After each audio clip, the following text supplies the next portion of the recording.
Hello, everyone, and welcome to Wingcat Sports. We are going to do our NFC North breakdown for the week. Look at all the teams in the NFC North just so we can keep up with them on top of the Lions. We'll start with the Eagles in Minnesota. Minnesota did lose again this week to the Philadelphia Eagles, who are a really good team. But looking at the stats offensively, Minnesota is a very good offensive team. Yep, I watching the game. I started thinking, what I thought in the preseason. We can't count these guys out. They're still a very talented team. Kirk Cousins looked good.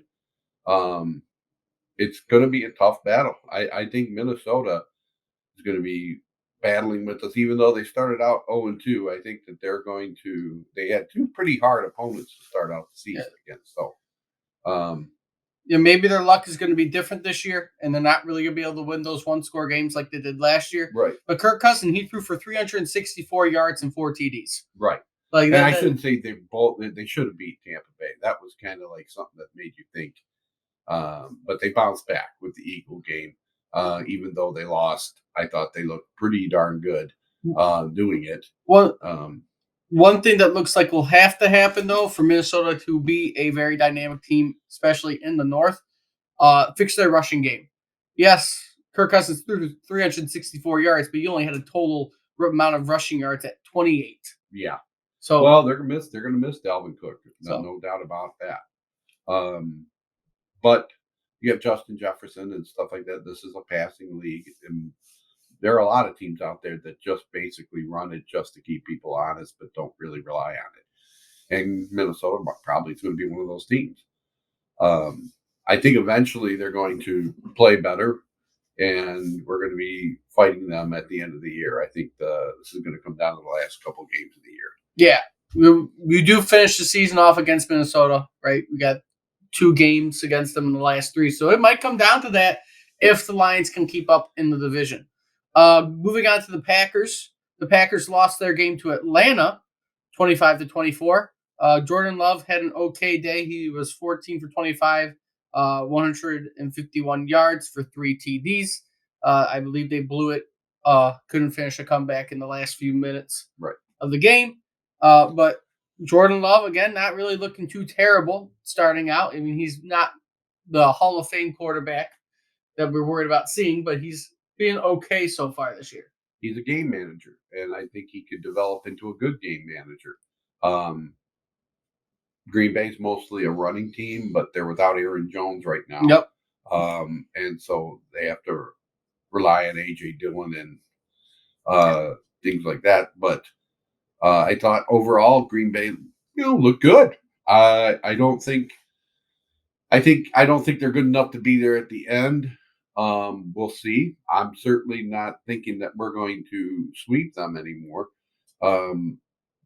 We need to, I believe. Yeah. But I think it's going to be a lot tougher than we think. And Atlanta is not a bad team. I think Atlanta is one of those up and coming teams, going to be right there with us at the end. So we'll see. Yeah. And moving on to the Bears, right? The Bears lost to Tampa, so everybody in the division lost this week. 27-17. Justin Fields didn't have the greatest showing. He threw for 211 yards, 1 TD, but threw 2 interceptions. One of them was like right on the goal line. I saw that. That was pretty funny. But the Bears have had a rough start to the year. They thought they would be better this year. I don't know if they are going to be better this year with how they've started. They're definitely not a team you can sleep on, but I don't know if they're going to be that great of a team this year when it seems like Justin Fields is all they're going to have again this year. Right. And I'm starting to, I was on the Justin Fields. I was on the bandwagon to give the guy a shot and let's see this guy develop more and more. I'm starting to go to the other side with him. I'm just not sure. The Bears look like a giant mess right now. Yeah. And on both sides of the ball. And when it comes to Justin Fields, I don't know if it is him, right? He's playing on a team that doesn't really have the offensive line. He's doing the best he can. He doesn't really make the best reads out in the field. I saw a couple times with that. He had wide open guys right in front of him, and he just stayed in the pocket until he got sacked. But I don't know if really Justin Fields is a bad quarterback or if he just is not really getting the coaching because he has the ability to be a decent quarterback, but he is stuck on the Bears where he is getting tackled all the time. Right. Has to run for his life. And I don't know how he can last much longer. I mean, he might not finish the season out. I mean, he's going. That's the recipe for a disaster. I mean, get clocked like that.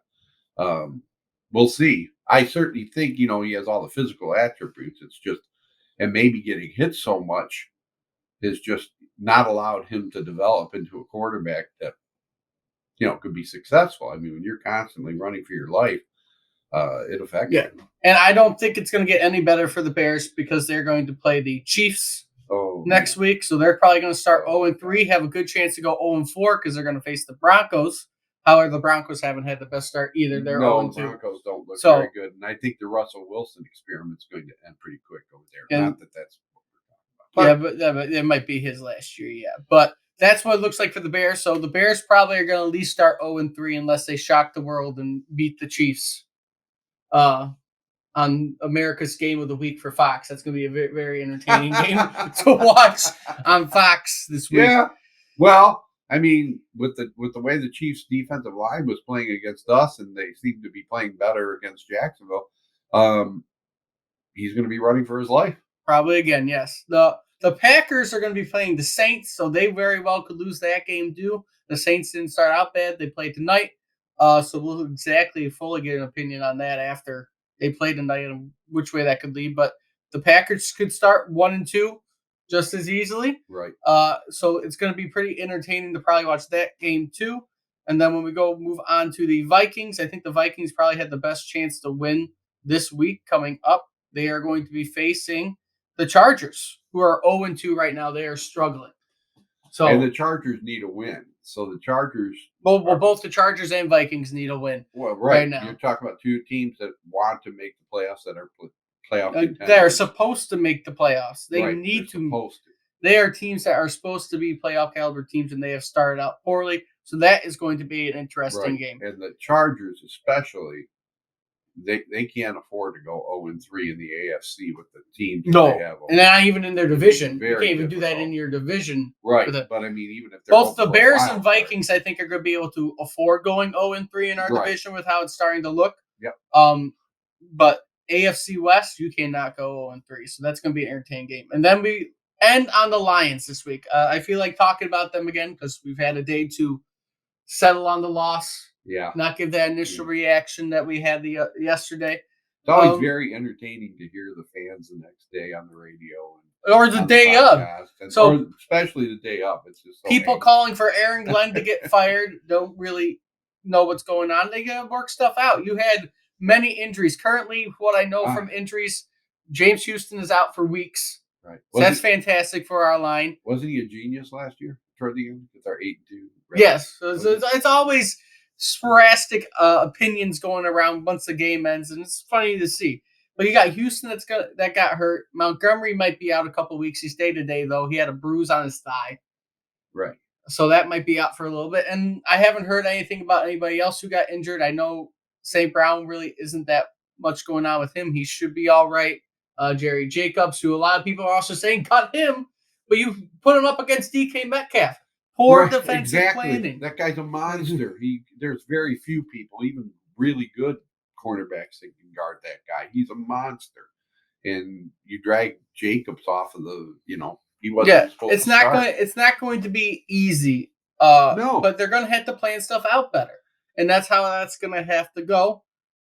Overall, is it a bad loss? No, not really. I mean, you should have won the game, but beating KC made that game a losable game. I think it's a bad loss only in the sense of all the hype that led into it and all the hysteria and excitement, and people were just like waiting to explode, and then the balloon got popped. But overall, you needed to lose that game to snap you back into reality. That's how you look at that, right? That is a humbling experience. You got to realize maybe we're not going to be this unstoppable juggernaut of a team, which we all kind of knew. And that's how everyone was acting, though, that we were going to be unstoppable. Right. I would say I was going on that train that we were going to go through all these teams the first half of our season. I wouldn't be shocked if we lose to Atlanta. No, I'm starting I to wouldn't. believe. You're that game in Seattle made you look at this and say, outside of the Bears, I have no real confidence that we can, definitely guarantee any win. Yeah. Every week is going to be a battle. Every Yes. week is going to be a close game. Which That's how you got to which go will into be this. you are Hopefully, the bright side of this team. You're at least going to be entertained. Are they going to pull on your heartstrings more? Yeah, you yeah. are going to be stressed out more than you probably were in years past, just because they sucked and you were just hoping they were going to be good. Now you know they can be good, but you're going to be stressed out a whole game just knowing they could beat the team because it's close the whole game, and then they might just it might be like the Vikings last year, except the exact opposite. You're going to lose a lot of close games potentially this year, And I and think, that's going to disappoint a lot of people. even if they can go 500 the first 8 games, which I don't want them to, I would love to see 5-3, 6-2. That's kind of what we thought they would be at the break, because And the they very schedule well is going to could. get harder toward the end. You Um, and I you just think, like this week, we got Bijan Robinson. That guy's second best running back in the league right now. And looking at the Uh, schedule ahead, just we'll go a little bit beyond what we know, besides the other teams, since this is a Lions channel, on top of the other Detroit sports, right? You're gonna look at the Packers, winnable game at home, but no away. They are away in Lambeau. They could lose that. they could lose. Very and Well, I mean, that's what we got to get in our head. They could lose nearly every game, even the Bear games. They could lose. You never yes. know what's going to happen. But that is probably, if you had to pick a team right at the moment now, the way they're playing. And the one I say the one game up until JMO comes back currently that most people will probably change their minds about are the Bucks. Yeah, everyone And thought the they would thing be a is, team to that's a go over. toss up to me, because Baker Mayfield, when he can play, he's a tough customer. He's not the greatest quarterback in the world. He's not, but that guy he's tough. And the Bucks don't look that bad. The Nope. Bucks look like they're not a decent team. They don't look better than us at the moment. I'm not going to say that they're anything, that they're not beatable. We certainly can beat them, and we should be favored against But them, I that think, but at the this moment. but the one thing overall for this week to say to everybody is just relax. Right. Right. You didn't think you were Well, going to beat the Chiefs. Anyone out there who distinctly 100% was confident they were being the Chiefs is lying. right. And Right. that, You might have said they would have beaten them and got your hopes up a little bit, but you overall, there's nobody who was 100% confident that the Lions would have beaten the Chiefs. You thought they might have a chance to beat them, but you weren't right. And when putting that down as a win on the schedule at all. when you're honest about that Chiefs game, when you look at it, that was a messy game that we just happened to make less mistakes than they did. They made a ton of mistakes, that they're not going to make Yeah. every game. And and that's why this loss to Seattle is not bad. Right. Overall, was it a bad loss in hindsight? Maybe, yeah, you should have beat them. But you're still at the record that most people predicted through the first 2 games at 1-1. You realize where your flaws are at, especially with a pass rush that a lot of people would say Hutchinson was getting held most of the game, but you got to figure out how to get by that. You got to figure out how to work around that, whether it's finding a different way you could rush them or not. It's not going to be easy. It's not going to be an easy year for any team because it is a weird year in football with everything. Both college and NFL Right. are very weird right now with what's going on, and it's going to be entertaining to see. Right. It's going to be a lot of fun. So approach it like that, and stop, letting them break your heart every week. Just, enjoy it. Enjoy the ride. They're going to lose once in a while. They may lose. I don't want to sit there and just douse anything, but you could get anywhere from 9 to 12 wins with this team. Yep. When this is all done, you just don't know what this going. Injuries are starting to play a part in this, as they do with every team. Health's a big thing. I haven't heard the latest on Montgomery. Is he out for a while? Like I said, he has a bruised thigh at most a couple weeks I saw, but they said day to day. Right. From the last thing I saw, and I'll do some research before we get the pregame breakdown done. But from last I Houston's saw, out to November. I heard Houston. Well, from what my uncle said, who's usually here with us, broken ankle or fractured ankle, which will be a little bit to heal. Yeah, And forget him. and one thing I will say about Houston, why are you sending him out to cover people? He is more of a pass rusher, and you sent him out to cover a pass. That was not a good idea. There's stuff they got to work out on defense. Aaron Glenn is not a terrible defensive coordinator, No. but he is not an amazing one. He is going to give you a good scheme. They just got to figure out what is working and what is not. And obviously, right now, whatever your pass rush is not. Right. So they got to figure that out. And Dan Campbell is what Dan Campbell is. And the only guy that may be able to influence him is Brad Holmes to kind of just not be as crazy on fourth down. Like Right. I said yesterday, my personal opinion, the first two, whatever, you got your points back. But that last one, when you were in the lead, was the problem. Yeah. I like my brother's Tropic Thunder reference, but we're not going to say that right. So. Don't say that. But that's what I think. The other first two, fine. Last one, you got to learn. You're in the lead. You don't got to go for it on fourth down. Play safe. We enjoy. I think most of us enjoy his aggressiveness, but not on your side of the field when you're winning 21-17. Yes, we don't need to do that. That's just ridiculous. But and then you didn't understand his lack of aggressiveness at the end of that game. Yes, when he had all that time, poor clock management. No matter what he says, that was just not good coaching. Nope, it was bad. Should have gone for the touchdown, but it is what it is. And you learn from your mistakes. You know what? You're not in a place. I love it when they said, "Well, we didn't want to give him any chance." Score. That's all you do. You're not that good that you can sit there and precisely score a touchdown with 2 seconds left, so the guy doesn't have any time. Just score a touchdown and leave it on your defense to hold them for 30 seconds or 40 seconds. And you might have been able to. It was back and forth the whole game. You would have been able to. So, but with that being said, we're going to end this one here, right? If you like what you see, like, comment, subscribe, right? Share the video around. And until next time, I hope to see everybody soon.